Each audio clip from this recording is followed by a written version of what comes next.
Andy Kaufman, host of the People and Projects podcast. Welcome to my free video series entitled 20 Ways to Radically Improve Your Ability to Deliver Projects. You know another leading cause of project failure? It's unrealistic timeframes. Now you know how this works, right? The boss comes up to you and says, all right, I got a project for you and this is when it's due. And you don't even know what it is yet. This happens all the time. Management sets targets. In fact, let me kind of reframe this because I hear people whine about this all the time. I can't believe they've given me this date. We don't even know what it is. It really comes down to the difference between targets and estimates. Management sets targets. In fact, we should argue, I think we could at least argue, management should set targets. Why is that? I mean, let's say a boss comes up to me and says, hey Andy, you on this project, take all the time you need. You know, what's gonna happen? I won't get it done because of all the other things that are on my plate. But there's other reasons to have targets as well. You know, a lot of times our project is just part of another project. We need a place to meet up. We make promises to customers. We make promises to Wall Street. There's all kinds of reasons why management should set targets. But let's never mistake a target for an estimate.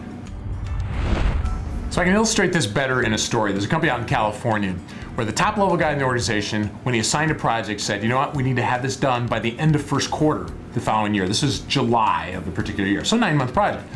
Well, the team did a bottom-up estimate, considered to be the most accurate way to estimate a project, and they came up with a 12-month project. So they take it to the big cheese, and guess what the big cheese says? That's unacceptable. I said end of first quarter, not middle of next year, end of first quarter. So what does the team do? Well, the team basically caves in and said, well, I guess there's a non-zero probability that we'll hit end of first quarter, so they went ahead and got started. Guess when they delivered? Not at the end of the first quarter. And if you said 12 months, you're pretty close. It actually took 13, but it's effectively a hole-in-one. They did a really good job estimating, but they took their eye off the ball. They misunderstood the difference between targets and estimates. Now, later in this program, I'll give you some ideas and some techniques to deal with situations when you have to reconcile the difference between targets and estimates. But for now, here's how I coach project managers to deal with those situations.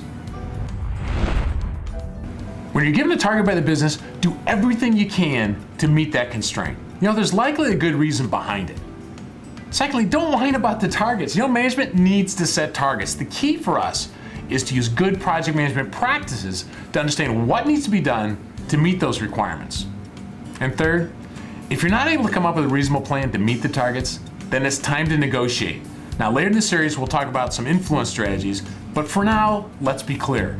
A project manager is a salesperson. A core skill set we develop in our project management workshops has to do with your influence skills. It's vital for your success when your estimates and targets don't line up.